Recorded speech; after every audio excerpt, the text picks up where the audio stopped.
உலகெங்கும் பரவி வாழ்கின்ற அருமை தமிழ் சொந்தங்களுக்கு சோதிட பூமியின் வாயிலாக சோதிட கார்மேகத்துடைய பணிவான வணக்கத்தின் மூலம் தெரிவிச்சுக்கிறேன். இப்போ இந்த வருஷம் 2026ஆம் ஆண்டுக்கான புத்தாண்டு பலன்களை நாம் பார்க்க இருக்கின்றோம். இந்த வருஷம் 12 ராசினியர்களுக்குமான ஒரு அருமையான ஒரு வாய்ப்பை தர இருக்கின்றது. அதில் ஒவ்வொரு ராசினியர்களுக்குமான மதிப்பெண்களும் இப்போ நம்ம தரப்போகிறோம். அதே மாதிரி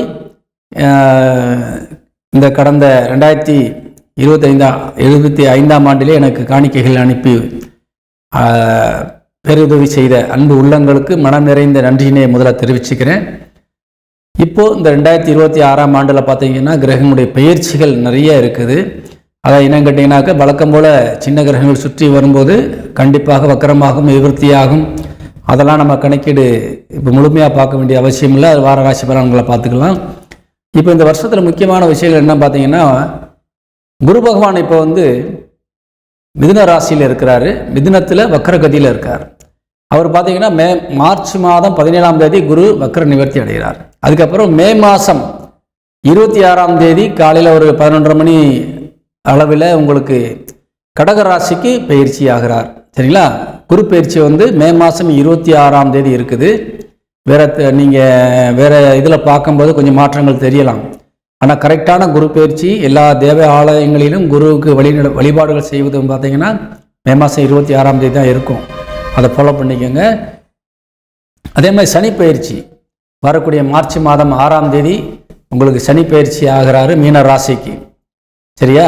அதையும் நீங்கள் கொஞ்சம் பார்க்கணும். ஏற்கனவே மீன ராசிக்கு பயிற்சி ஆகிட்டாருன்னு சொல்லி நிறைய வீடியோலாம் பார்த்துருப்பீங்க. ஆனால் உண்மை அதுவும் இல்லை. இப்போ தான் பயிற்சி ஆக போகிறார் வரக்கூடிய இந்த வருஷத்தில் மார்ச் மாதம் 6ஆம் தேதி. அதுக்கு பின்னாடி தான் அந்த கும்பராசிக்கு ஜென்ம சனி விலகுது.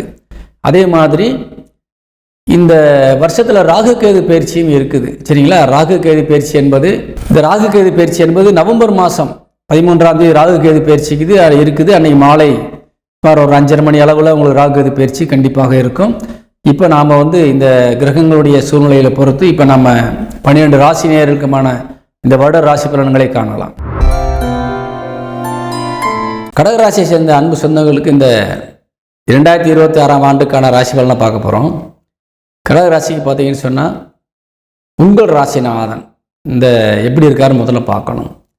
இந்த வருஷம் 2026 அந்த சூரிய உதயத்தோடு ஜனவரி 1ஆம் தேதி பிறக்குது பார்த்தீங்களா? அந்த டைமில் கிரகங்கள் எங்கெங்கே அமையுதோ அதை பொறுத்து இந்த ஆண்டு பலன்கள் நமக்கு இருக்கும். அப்படி பார்க்கும்போது உங்கள் ராசிக்கு 6ஆம் இடத்துல லக்னம் அமைஞ்சிருக்குது. தனுசு வீட்டில் லக்னம் அமைகிறது. அதே மாதிரி உங்கள் ராசிநாதன் சந்திரன் லாபஸ்தானத்தில் போய் உச்சபலம் அடைந்து அமர்ந்திருக்கிற சுயசாரத்தில் அங்கே உட்காந்துருக்கார். பொதுவாக ராசிநாதன் வலிமை அடைஞ்சிட்டாலே நம்மளுக்கு எல்லாமே சிறப்பாக இருக்கும்னு ஏற்கனவே நிறைய சொல்லியிருப்போம், கேட்டிருப்பீங்க. அப்போ உங்கள் ராசிநாதன் வலிமை அடைந்து உச்சபலம் அடைகின்ற பொழுது இந்த வருஷம் எப்படி இருக்குன்னு நீங்கள் யோசிக்க வேண்டியதே கிடையாது. சரிங்களா? ஒவ்வொரு விஷயமும் உங்களுக்கு நன்மையாகத்தான் இருக்கும்.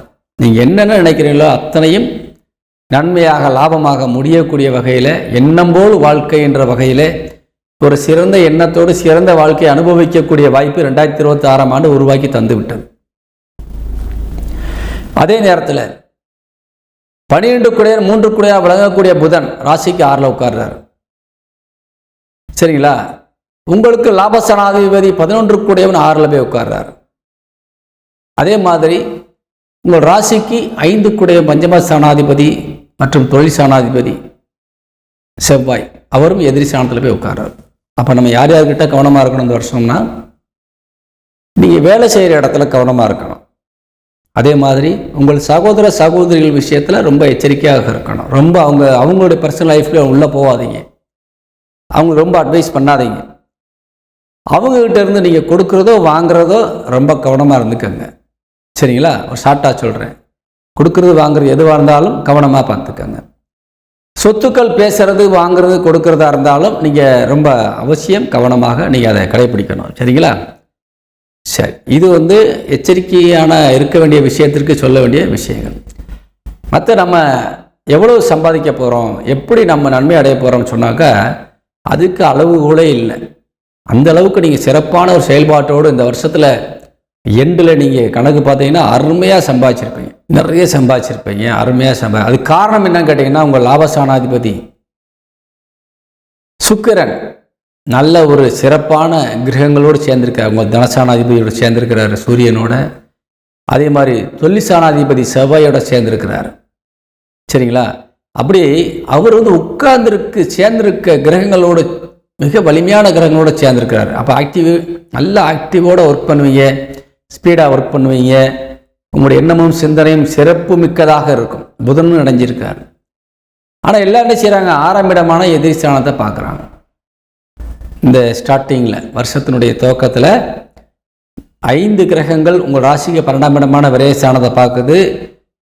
6 12 உட்கார்ந்துருக்கார். பொதுவாக 6 12 உட்காரும்போது ரொம்ப சிறப்பு. ஆனால் விரயஸ்தானத்தை பார்க்கறதுனால உங்களுக்கு ஒரு பக்கம் எவ்வளவு வந்தாலும் அதே போல் நீ செலவு பண்ணுன்ற மாதிரியான ஒரு சிந்தனையில் தான் இருப்பீங்க. ஆனால் என்னமும் சிந்தனை லாப நோக்கத்தோடு இருக்கணும் அப்படிங்கிறதுக்காக தான் சந்திரன் உச்சபலம் அடைஞ்சிருக்கார் லாபஸ்தானத்தில். அப்போ செலவினங்களையும் தவிர்க்க முடியாது. அப்போ செலவு யாருக்கு செய்யணும், ரொம்ப கவனமாக செய்யணும். எதிரிகளுக்கு சாதகமாக போயிடக்கூடாது. 6ஆம் இடத்துல போய் அமைந்து கிரகங்கள் விரயஸ்தானத்தை பார்க்குறாங்க. விரயஸ்தானமும் வலிமையடைகிறது, 6ஆம் இடமும் வலிமையடைகிறது. அப்போ கொஞ்சம் அலைச்சல்கள் இருக்கும். இந்த வருஷத்தில் உங்களுக்கு கொஞ்சம் போக வர இடங்களில் அலைச்சல் இருக்கும். இதெல்லாம் எவ்வளவு நாளைக்கு இந்த ஸ்டார்டிங்கில் நம்ம இருக்குன்னு பார்த்தோம்னா, இந்த மார்ச் மாதம் வரைக்கும் தான் அந்த பிரச்சனை இருக்கும் உங்களுக்கு ஜாஸ்தியாக. மார்ச் மாதம் வரைக்கும். மார்ச் 6ஆம் தேதிக்கு மேலே சனி உங்கள் ராசிக்கு 8ஆம் இடத்துல இருந்து 9ஆம் இடத்துக்கு பயிற்சி ஆகிடுவார். சரியா? அப்போ என்ன ஆகும்? உங்களுடைய உடல் ஆரோக்கியம் மேம்படும். உங்கள் சிந்தனைகள் எல்லாம் தூயவையாக மாறும். எவ்வளவு பேர் இடையூறு கொடுத்தாலும் நான் அந்த காரியத்தை செஞ்சு முடிச்சிருவேண்டான்ற ஒரு ஆற்றல் உங்களுக்கு வந்துடும். அதே மாதிரி குரு பகவான் வக்கர நிவர்த்தி அடைந்து உங்கள் ராசியில் உட்கார்ந்து உச்சபலம் அடைஞ்சிருவார். உச்சபலம் அடைந்து ஆயுளுக்காரனான சனிக்கு 9ஆம் பருவ பார்த்துருவார். அப்போ என்ன ஆகும்? உங்களுக்கு உடல் ரீதியாக மன ரீதியாக இருந்த பிரச்சனை எல்லாமே 6ஆம் தேதியோட முடியும். எப்போ? மார்ச் 6ஆம் தேதியோட. மார்ச் 17ஆம் தேதி குரு வக்கர நிவர்த்தி அடைகிறார். மார்ச் 17க்கு 12ஆம் இடத்திலேயே குரு வக்கர நிவர்த்தி அடைகிறார். மே மாதம் 26ஆம் தேதி கடகராசிக்கு குரு உட்கார்ந்துருவார். 6 மிக சிறப்பான பார்வையில் பார்க்க போகிறார். அப்போ என்ன ஆகும்? நிச்சயமாக உங்கள் கடன்கள் அழிந்து ஒழியும். இதுவரைக்கும் வாங்கி வச்சு கடன்பட்டு கஷ்டப்படுறவங்களுக்கெல்லாம் விருத்தியான ஒரு சூழ்நிலையில் உருவாகி நீங்கள் பணப்புழக்கத்தோட கடன்களை அடைக்கக்கூடிய சூழ்நிலையை உருவாக்கி தந்துடுவாங்க. சுப காரியங்கள் வீட்டில் நடக்கும். வீட்டில் நல்ல காரியங்கள்.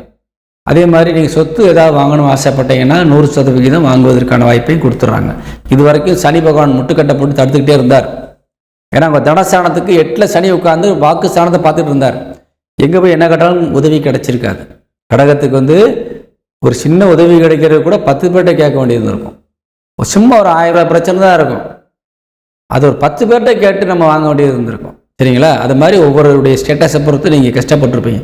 என்னடா நம்ம அவ்வளோ பெரிய கோடீஸ்வரன் ஒரு 2 லட்சம் 3 லட்சம் நம்ப மாட்டேங்கிறானே மாதிரி. ஏன்னா உங்களுக்கு டைம் அப்படி இருக்குல்ல.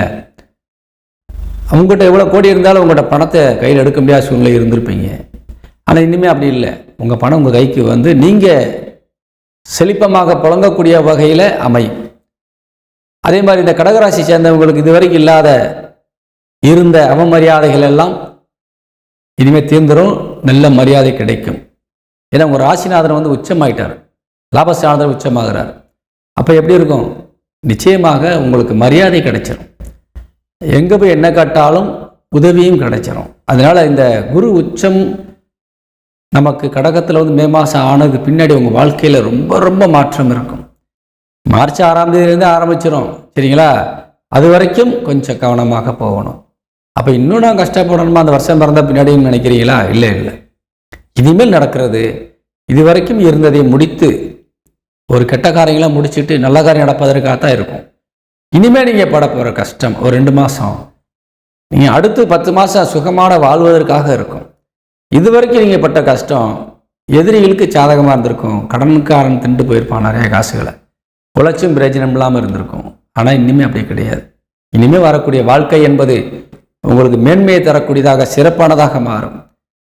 களத்திர ஸ்தானத்துக்கு குரு பார்வை விழப்போகுது. அப்போ வயது முதிர்ந்தும் திருமணமாகாமல் இருக்கின்ற வாலிப பிள்ளைகளுக்கு நிச்சயமாக அந்த 2026 திருமணம் முடிஞ்சிருவீங்க. குழந்தை பாக்கியம் இம்மிடியட்டாக கிடைச்சிடும். இதுதான் முக்கியமான விஷயம். எங்கள் ராசிக்கு 5ஆம் இடத்திற்கும் குரு பார்வை விழுகுதில்ல. அதனால் 100% திருமணமான உடனே குழந்தை பேர் நீங்கள் பெற்றோர்களுடைய ஆசீர்வாதத்தோடு உங்களுக்கு நிச்சயமாக கிடைக்கும். அதே மாதிரி வேலை நிமித்தமாக நீங்கள் எங்கெங்கே போய் கஷ்டப்பட்டீங்களோ இனிமேல் கவலைப்பட வேண்டாம், நல்ல இடத்துல வேலை அமையும். இந்த இடத்துல பிடிக்கலை அப்படின்னா வேறு இடம் மாறிக்கலாம். ஏன்னா 12ஆம் இடத்திற்கு உங்களுக்கு கிரக பார்வைகள் இருக்கிறது, செவ்வாயுடைய பார்வை இருக்கிறது, அதாவது உங்கள் தொழிற்சானாதிபதியுடைய பார்வை 12க்கு இருக்குது. அதனால் உங்களுக்கு 100% இந்த இடப்பணி மாற்றங்கள் இல்லை விரும்பிய பணிக்கு மாறுதல்கள் இப்படி நீங்கள் விரும்பி வாங்கிக்கலாம். இதெல்லாம் உங்களுக்கு சோர்ஸ் நிறையா இருக்குது. அதே மாதிரி தொழில் செய்பவர்கள் முதலீடு செய்கிறதுல ரொம்ப கவனமாக இருக்கணும். 2 மாதம் மட்டும், அதுக்கப்புறம் நீங்கள் தைரியமாக களத்தில் இறங்கி வேலை செய்யலாம். அருமையாக இருக்குது. இந்த மிதுன ராசி சேர்ந்த அன்பு உறவுகளுக்கு, மிதுன ராசி சேர்ந்த உங்களுக்கு பார்த்தீங்கன்னா அதிர்ஷ்டங்கள் காத்திருக்கு. அதாவது திடீர் யோகம், லாட்டரி சீட்டு வாங்குறது அல்லது கீழே நடந்து போகும்போது ஏதாவது பொருள் ஏதாவது கிடைக்கிறதுக்கு வாய்ப்பு இருக்குது. பயன்படுத்திக்கோங்க. ஏன்னா 8ல் ராகு இருக்கார், திடீர் யோகத்தை தருவார், அதிர்ஷ்டத்தை தந்துடுவார்.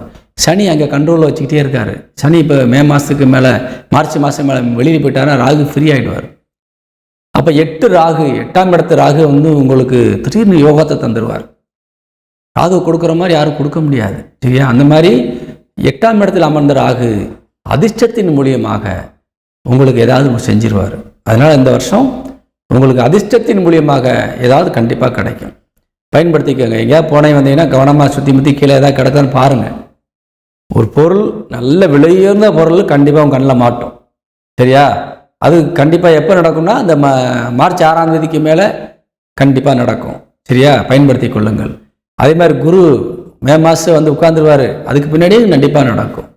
நிச்சயமாக இந்த ஆண்டு என்பது கடகத்திற்கு அருமையான வாய்ப்பை தருகிறது. கடகத்திற்கு இந்த ஆண்டு நாம் கொடுக்கின்ற மதிப்பு 73 மதிப்பெண்கள் கொடுக்குறோம்.